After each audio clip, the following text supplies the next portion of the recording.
Trump प्रस्ताव को लेकर ज़ेलेंस्की असमंजस की स्थिति में है। हालांकि जेनेवा के बाद अबू धाबी में सीक्रेट बैठक भी हुई है और इसमें अमेरिका, यूक्रेन के अलावा रूस के प्रतिनिधि इसमें शामिल होने की बात कही जा रही है। यूक्रेन 8 लाख सैनिकों तक सेना को सीमित करने पर तैयार होता नजर आ रहा है, जबकि यूरोपीय देश अभी तक ट्रंप के प्रस्ताव का विरोध कर रहे हैं, जिससे यूरोप में युद्ध के कई मोर्चे खुलने के संकेत मिल रहे हैं। आप देखिए, ये विध्वंस, ये तबाही काफी नहीं। यूरोप में बारूदी सुनामी अभी बाकी है।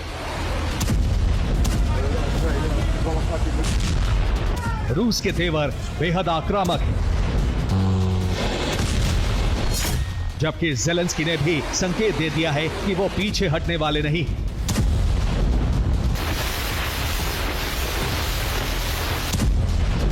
यानी यूरोप में युद्ध का विस्तार होने वाला है।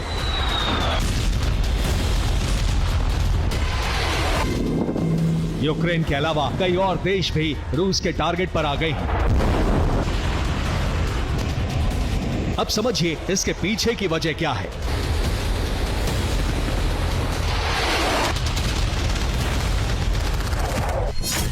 पहली वजह है ट्रंप के प्रस्ताव पर यूरोपीय देश असहमत हैं। दूसरी वजह है जेनेवा वार्ता में यूक्रेन ने कई पॉइंट पर एतराज जताया। तीसरी वजह है वार्ता के दौरान भी रूस यूक्रेन में हमले रुके नहीं।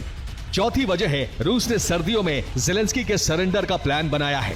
पांचवी वजह है यूरोपीय देश लगातार यूक्रेन को बारूद सप्लाई कर रहे हैं। यानी 3 दिन की वार्ता में भी कोई हल नहीं निकला। उल्टा प्रस्ताव को लेकर यूरोपीय देश नाराज हो गए। कोलिशन ऑफ विलिंग की मीटिंग के बाद यूरोपीय देशों ने ट्रंप पर दबाव बनाना शुरू किया, जिससे ट्रंप प्रस्ताव में कुछ बदलाव करने के लिए तैयार हुए हैं। लेकिन बदलाव कब होंगे, इसके लिए कोई समय सीमा नहीं है। हालांकि प्रस्ताव अब 28 सूत्री की जगह 22 सूत्रीय होगा।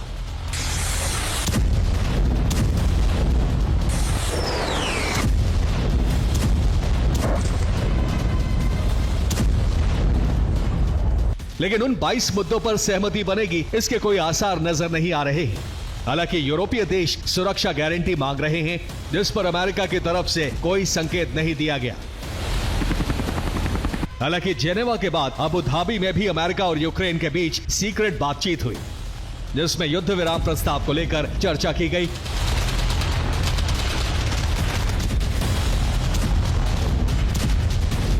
खबर है कि इस मीटिंग में रूस के प्रतिनिधि भी शामिल हुए थे, लेकिन इसकी जानकारी नहीं है कि रूस ने यूक्रेन से सीधी बात की या नहीं।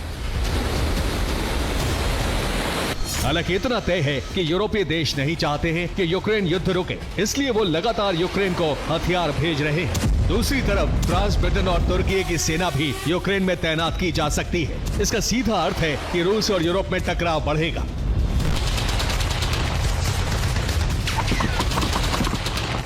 यूरोपीय सैनिकों की यूक्रेन में अगर मौजूदगी हुई तो रूस का बौखलाना तय है। फिर रूस कहीं भी हमले कर सकता है।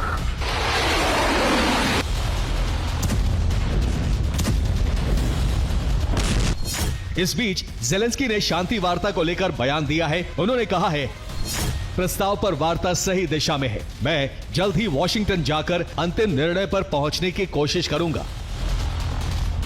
दरअसल ज़ेलेंस्की प्रस्ताव को लेकर असमंजस की स्थिति में है। वो अमेरिका और यूरोपीय देशों में से किसी को भी नाराज नहीं करना चाहते हैं, क्योंकि अमेरिका के प्रस्ताव को नहीं मानने से रूस को हमले का ग्रीन सिग्नल मिल जाएगा, जबकि प्रस्ताव मानने से यूरोपीय देशों से सहायता रुक जाएगी।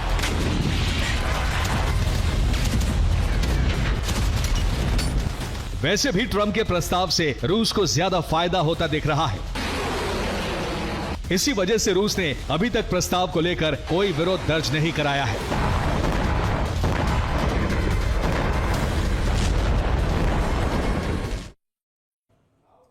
तो बाल्टिक देशों में खतरा है। रूस बेलारूस की जमीन से हमला कर सकता है। अब बेलारूस को घेरने के लिए नाटो ने 4 फ्रंट्स पर तैयारी कर ली है।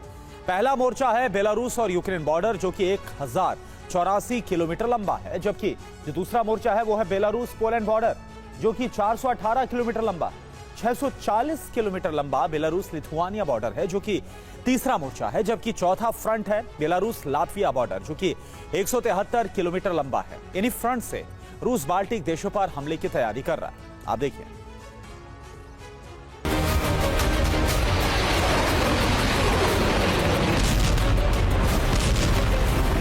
रूस के आक्रामक तेवर देखते हुए ब्रिटेन कभी भी फ्रंट लाइन पर आ सकता है। वो लगातार यूक्रेन को इंटेलिजेंस दे रहा है।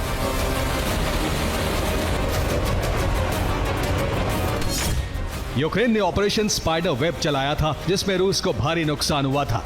खास तौर से एनर्जी सेक्टर और मिलिट्री बेस को टारगेट किया गया। इसके लिए ब्रिटेन ने जासूसी की। ब्रिटेन के सर्विलांस ड्रोन ने तस्वीरें यूक्रेन के कमांड सेंटर तक पहुंचाई। कीव के रडार सेंटर से इस ऑपरेशन को ऑपरेट किया गया। ब्रिटेन से मिले इनपुट के बाद यूक्रेन के ड्रोन रूस में सटीक हमले कर रहे थे।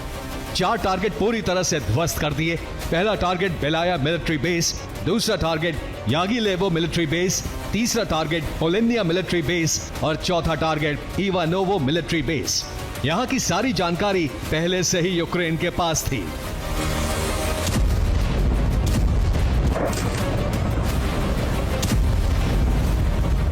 जैसे हालात यूरोप में बन रहे हैं, उससे लग रहा है जेनेवा वार्ता भी अलास्का वार्ता की तरह विफल हो जाएगी।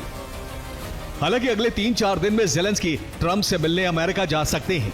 उस वक्त तय होगा कि ज़ेलेंस्की प्रस्ताव के कितने पॉइंट पर सहमत हो सकते हैं। लेकिन अभी तो हालात काफी खौफनाक हैं। इस बीच ट्रंप के विशेष दूत विटकॉफ पुतिन से बात कर सकते हैं ताकि प्रस्ताव के लिए तैयार किया जा सके। जबकि रूस यूरोप में तबाही का ब्लूप्रिंट पहले ही बना चुका है। अगर जरा भी अंदेशा हुआ कि यूरोप हमला कर सकता है, रूस उससे पहले ही तबाही मचा देगा।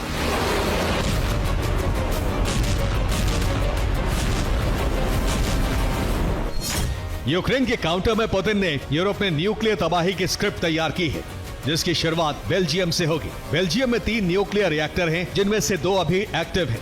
इन पर रूस बड़ा हमला करेगा। फिनलैंड में मौजूद 3 न्यूक्लियर पावर प्लांट में से 2 काम कर रहे हैं। दोनों पावर प्लांट रूस के हिट लिस्ट में हैं। फ्रांस में कुल 22 एटमी रिएक्टर हैं। इनमें से 10 रिएक्टर बंद हो चुके हैं। बचे हुए 12 रिएक्टर पर पुतिन मिसाइल हमले कर सकते हैं। जर्मनी में काम कर रहे 28 में से 4 एक्टिव न्यूक्लियर प्लांट पर रूस मिसाइल वर्षा कर एटमी सुनामी ला सकता है। पोलैंड के सभी 10 पावर प्लांट पर भी पुतिन हमला कर सकते हैं। स्वीडन के 6 में से 3 एटमी प्लांट चालू हैं। तीनों पर पुतिन इस्कंदर मिसाइल दाग सकते हैं। सबसे बड़ी तबाही ब्रिटेन में आएगी। यहाँ के 22 न्यूक्लियर प्लांट में से 12 एक्टिव हैं। इन सभी पर पुतिन हमला कर सकते हैं। ब्रिटेन के ब्लूप्रिंट को फेल करने के लिए रूस ने सीक्रेटली नया प्लान बनाया है, जिससे युद्ध में भी फ्रंट लाइन पर बना रहे, साथ ही यूरोपीय देशों को भी काउंटर कर सके। लेकिन सबसे विध्वंसकारी कदम है कि रूस अब यूरोपीय देशों में प्रॉक्सी हमले करा सकता है। लेकिन रूस अभी कुछ दिन शांति प्रस्ताव के लिए इंतजार कर सकता है, क्योंकि ट्रंप के प्रस्ताव से पुतिन को लंबा युद्ध लड़े बिना बड़ा फायदा हो सकता है। Bureau report, TV9 Bharatvarsh.